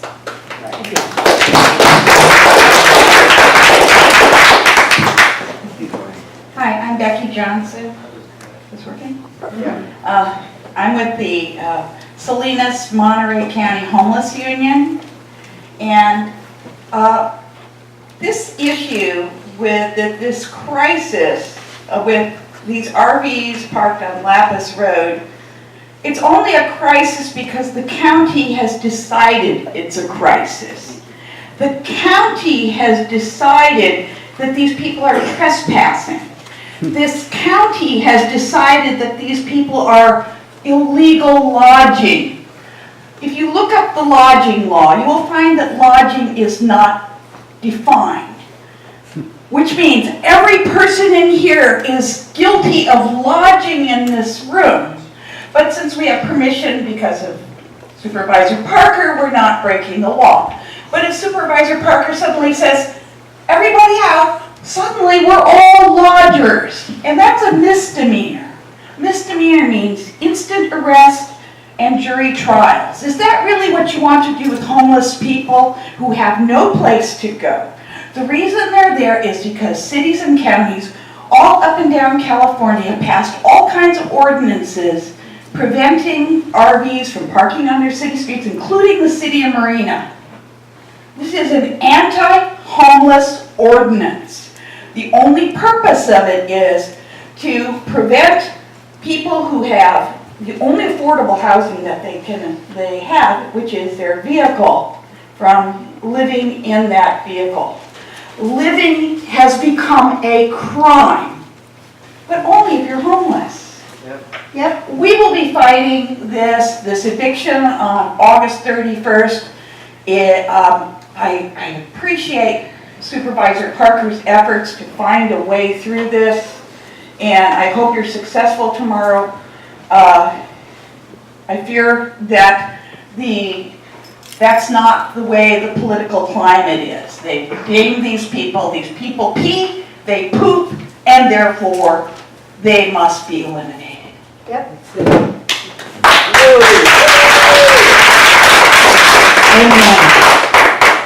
I have some about the camping thing, little fire pits. $35 a night times 7, that's $245 a week, times 4 weeks in a month, that's $980 just to camp. And they're building, Ag builds this, is building homes for homeless workers. Mexican people that aren't even allowed here and don't live here. But they're getting apartments built for them because they work. It's $1 billion industry. I really don't know where to start, and nobody knows where to end it, but we got to do something. It's not going to get any better. There's going to be homeless people every day because of that 2008 banking crisis that had they done to us. It's not our fault. We didn't choose to live in a motor home and be cold and sick all the time. I just got to the hospital for 11 days of being sick. And I just think it's so inhumane because you guys got a little bit of money and we don't. Our clothes don't look as beautiful as yours, that we are no good. We're the forgotten people. Thank you.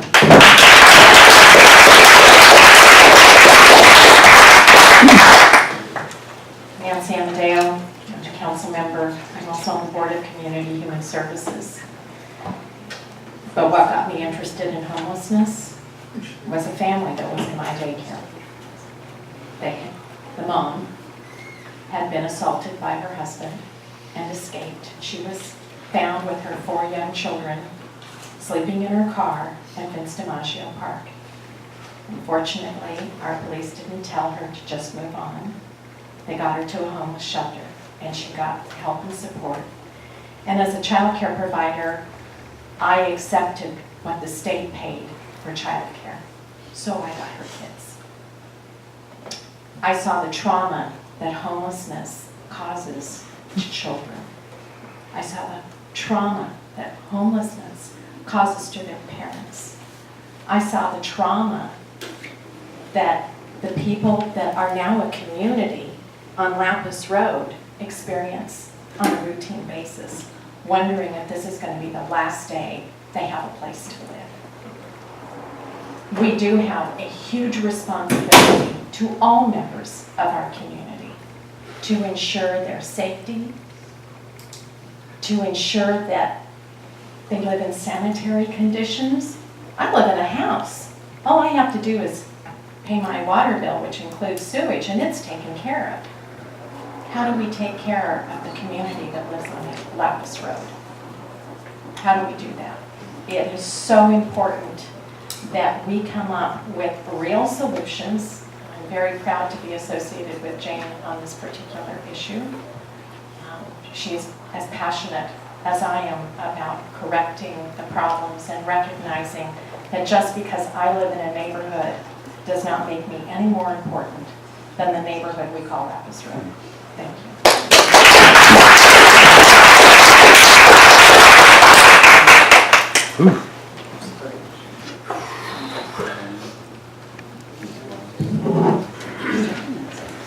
Hey.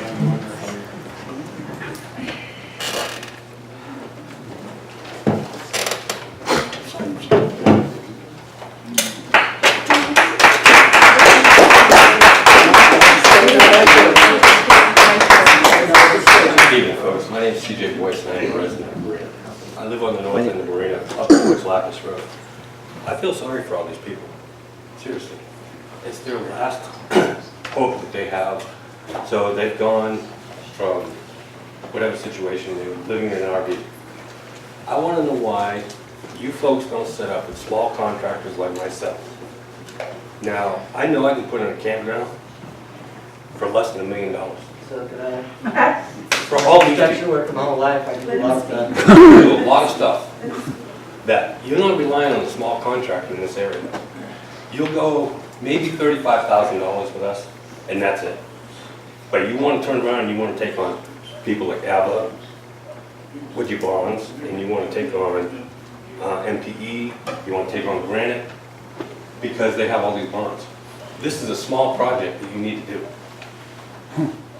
You could solve all these people's problems with a campground that would have a toilet facility, shower facilities, and sewer lines. All you have to do is have a septic tank in there, because you're not going to generate over 1,500 gallons worth of sewage with these people in a week. And it would leach out and go. So if you're really interested in solving the problem, and you're saying this has been going on for a long time, I've seen you guys putting handicap access on Highway 68 out in the middle of God's country nowhere. All the money that you spent on that, I could have built a campground. Because I want to see the handicapped person that goes out there in the middle of 68, down past Ryan Ranch, all the way out through there, that turns around and is using that. That's a total waste of county money. My taxes, these people's taxes, if they're working or if they're not working, look at it that point of working with a small contractor to get these small projects done and over with, where these people have a decent place to stay. They can sit there with their RV, and they also have facilities where they can take a shower, use the toilet, drain their sewer tanks, whatever. But you guys aren't looking at it that way. You got to have this big hoopla process when you can eliminate a lot of this with local help from local contractors that are small guys that would be more than willing to do it. Other than that, I don't know what you guys really need.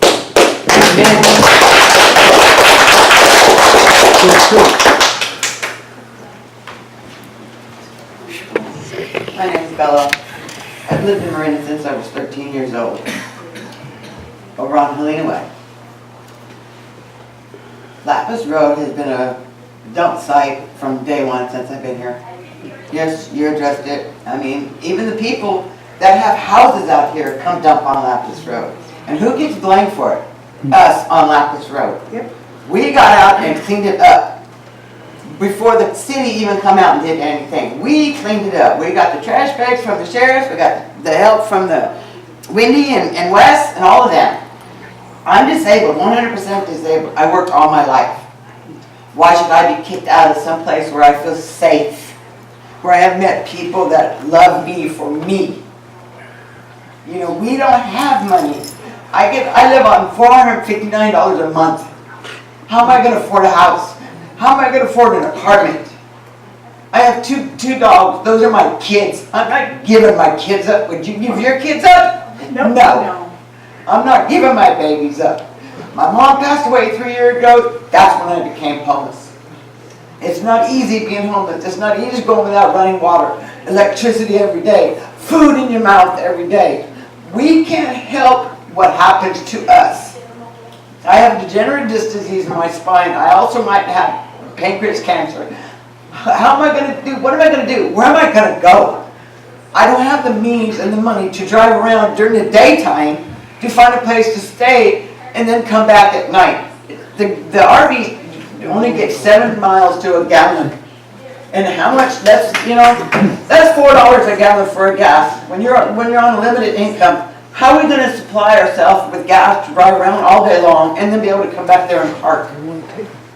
You know, all this land that's on Fort Ord, that's just being used for nothing. Open it up. Let us go. Leave us alone. We're not hurting anybody. You know, we can't afford a house. We afford what we can afford, and that's the RVs that we have, and that's the last thing we have to our names.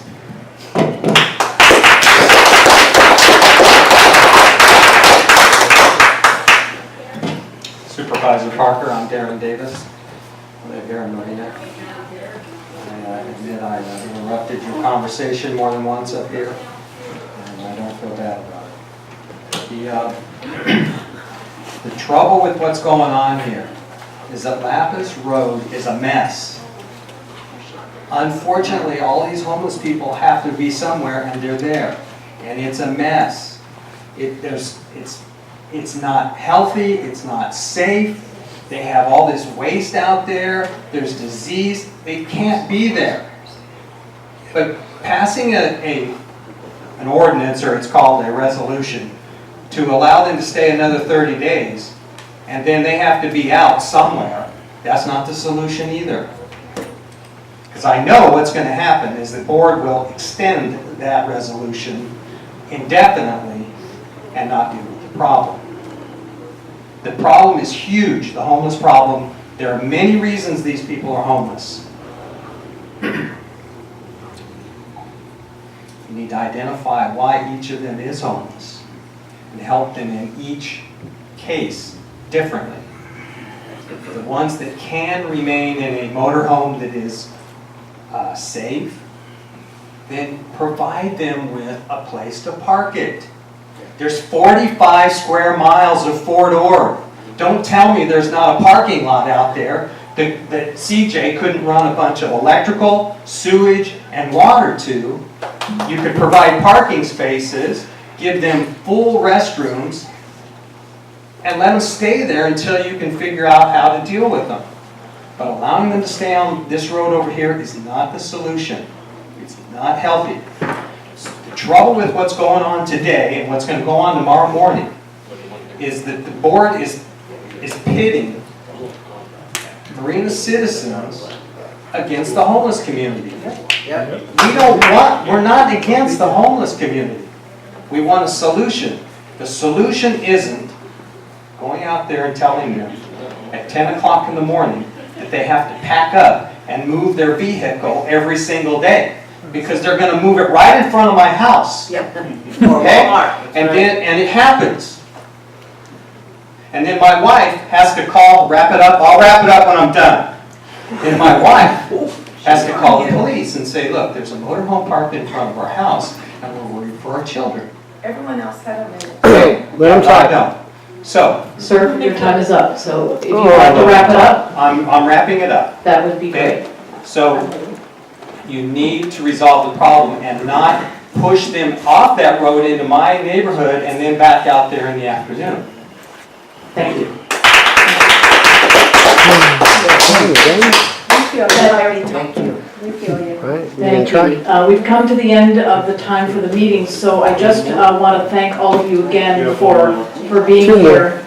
One more, okay. Sorry about that. It's okay. Okay, now take your time. My name's Randy Chapp. I worked out at the landfill for 16 and a half years, so I know a little something about sewage. I was also certified in water treatment, wastewater, sewer collection, water distribution, landfilling, and I know something about waste. But I'm not staying on Lapis Road. I actually got a very nice spot picked out, and the people around me like me. I help them out as much as they can, they help me out. But there's a child development center right straight across from Del Monte. They got a little soccer field up there. I've seen 2 different companies take 2 different porta-johns out there for free. Now somebody dropped the ball on this out here if it got that bad. I also know about hazardous waste, oil, petroleum contaminated soils, and asbestos. I know all of it. I've been certified in landfills 4 times. And it's not that difficult to get rid of oil waste. Human waste is, yeah, that's something different. But if this little child development center could have porta-johns, 2 different companies took porta-johns out there, why couldn't somebody have not dropped the ball and taken care of that out there? One of the things, I listen to the radio a lot because that's about all I got to do when I'm living in my car. And I called KFCO. They had this big talk about sanctuary cities and this and that. And I said, you know, this is a perfect opportunity. So I called them and said, you know, what about sanctuary cities for the homeless? Everybody wants to kick them out and they got nowhere to go, but we got sanctuary cities. This doesn't make a lot of sense to me. But also, I'm very disappointed in the clergy that they're not taking more of, you know, I know they give out free food. There's about 3 different churches that give out free food. And there's a lot of people that appreciate that. But I think that, you know, there's so many churches around here that give money to so many different things, but this is one of the most crucial things. People's lives are at stake. Thank you. Thank you very much. Sorry. Appreciate your comment. You're messing with me, Bruce. We said one more. You're 2. It was 2. When you asked people to speak, I raised my hand and I was waiting for the last person. That's true. And then you cut it Same off. here. I'm sorry that I didn't stand up sooner. Let him speak, please. My name's Bruce Delgado, and I'll be as brief as I can. Someone made a point that we don't want this to be a situation where the city of Marina is pitted and looking harsh against people who are having a hard time finding a permanent place to stay. But we in Marina have already provided far more than our fair share, if you were to compare us to other cities around us, of affordable housing such as Rock Rose, Sandy Shores, Pueblo Del Mar, Veterans Convention Center. These represent hundreds of homes at great cost and opportunity lost in other ways to the city of Marina, because we believe in supporting at-risk communities and giving them a place to be either permanently or for at least 2 years, where they get help getting their legal, medical, employment situation squared away, where they can do better in life than when they started these programs. We also have a good deal of affordable housing at Preston and Amons Park. We're building more affordable housing here in downtown with Joy Johnson Apartments. So we're spending tens of millions of dollars over the last 20 years to provide good housing for people who formerly didn't have it. So I don't want it to be thought that our city isn't supportive of bringing solutions to those who need them in the range of housing and other issues. I do want to bring up a few examples of alternatives. Laguna Seca County Campground, Toro Park County Campground, both have some combination of restrooms, showers, trash cans, and regularly county park staff administrative oversight. The former travel camp on county land at Fort Ord at the east end of Watkins Gate Road is similar to Lapis Road as far as no services, such as trash and sanitary, but it's more contained and not on the shoulder of a public road, which is arguably a less safe and a more less pleasant place to survive day to day. So I hope that the city of Marina, given that we already have the regional sewage treatment plant, the regional landfill, the regional sandbagging plant, we're destined to have the regional desalination plant, and we're in first place to be the only ones providing any solution as far as locations for a longer-term housing, a homeless housing situation. And there's just a lot of environmental justice issues to go along with what I'm saying, and I find it typical that Marina is the only one in discussion of trying to step up and find a location, whether it be Lapis Road or the county campus parking lot or somewhere else, and that we've known about this for a long time. And it's apparent that no other city in our midst wishes to step forward the way that Marina has. And so I just want to let that be known that we're, I think, fine with doing all we can, but we should not be the only one to work on this issue, being that we're probably the least able to do so when you compare us to our most immediate neighbors, and yet we have been doing the most of any of our cities around this area. Thank you.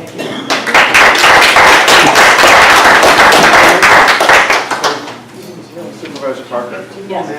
May I make a response back About what Bruce just said? about the churches? Yes. He wants to get in line, so Wes, you're the last speaker? There's two people. Okay. Yes, so we have one more, two more, and then Father John, okay? Thank you. Hi, my name is Rebecca McAllen. Hi, my name is Rebecca McAllen, and I'm just going to make this brief. Mayor Delgado has touched on exactly what I was going to say. Along with, instead of being out homeless, being the permanent solution, just finding a place for it, I think that our county needs to step forward and pull them in one case at a time. They're not all the same. They each have their own individual problem, and bring them in and figure out how they can be self-supporting through their own voluntary contributions. Whether it be with services or help with whatever it can be. But I believe that enabling them to stay homeless is not the answer. It's not fair to them. It's inhumane. They need a roof over their head and food in their mouth and, you know, a place to live, not homeless. Thank you.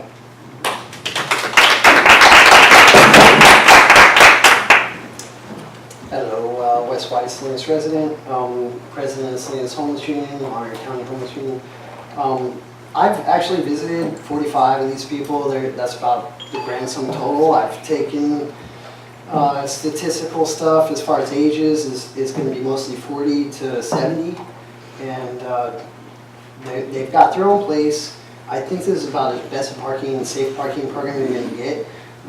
If we kind of close it off to just only the people who are on there now, and you sign them up for services, then maybe we could actually get our cars program off the ground. Because we already know that the biggest deal is there's no capacity for anybody anywhere, which is why everybody is where they're at. So what we need to do is start treating people like people, mitigate issue if they're behaving well, and we have our pee, poo, trash, and such taken care of. Like, we just got some security cameras actually donated. So we were looking at trying to implement that as another, safety of Marina citizens coming and doing their dirty and blaming it on them. So that's another thing. That if we're able to mitigate the issues, then it shouldn't be whether they've got a movable car or not, push them around, the gas mileage. It's absurd. Why are we really here to help them, or are we just pretending to help them? This is really what we need to get at. We need to get at the real problem, and the redirection of how people behave is what we're trying to get at, since it's such a big mess. You know, and if people are cleaning, then you should allow them to stay, get them on the case management protocol, and there'd be case managers going up and down. I would volunteer to do things. Obviously, I've been doing it for free anyway. But if you contract me in one way, shape, or form, I'd love it, because this has got to go forward. We got to start taking care of people. They're my babies now. I can't just let them go into that.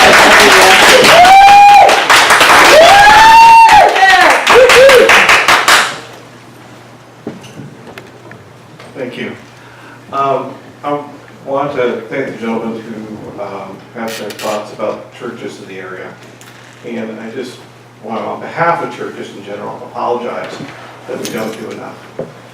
It is tough, and it's really, really tough.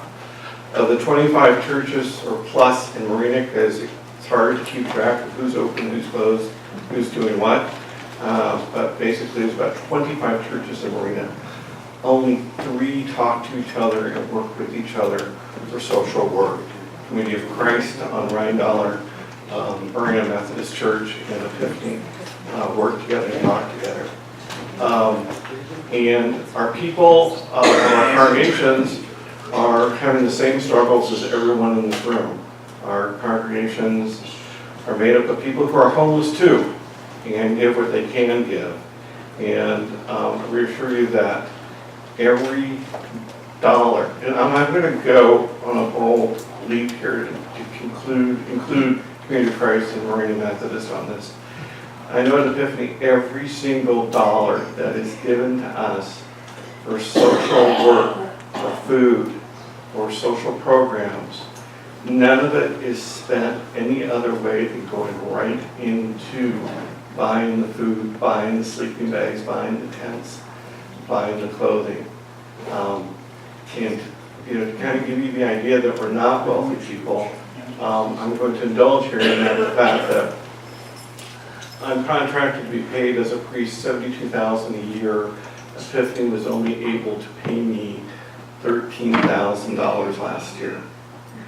It's a poor church, and the people there are committed, heart and soul, to taking care of and serving Marina any way we can. And any dollars that we get, any grants that we get, we will work with other churches to put that money right back into the community. We've always been about community first, clergy last, but community first. And that's our commitment to you, so thank you. Thank you. Thank you very much, everyone. I really appreciate you spending the time bringing forward questions, your comments, your stories. I look forward to any of you who can make it to the Board of Supervisors meeting tomorrow. As I say, this item will be heard between 10:30 and noon, probably closer to the 11 to 11:30 time.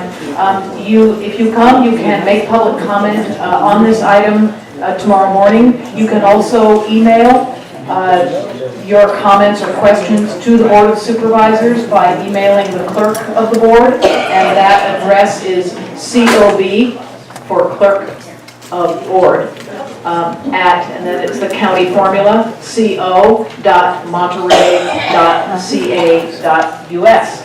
And again, my thanks for being here. I think we all join in wanting the best for the members of our community, and the question is how best to do it. And so the conversation continues, the work continues. And again, my thanks for being here and all that you do to care for our community and its residents. Thank you so much.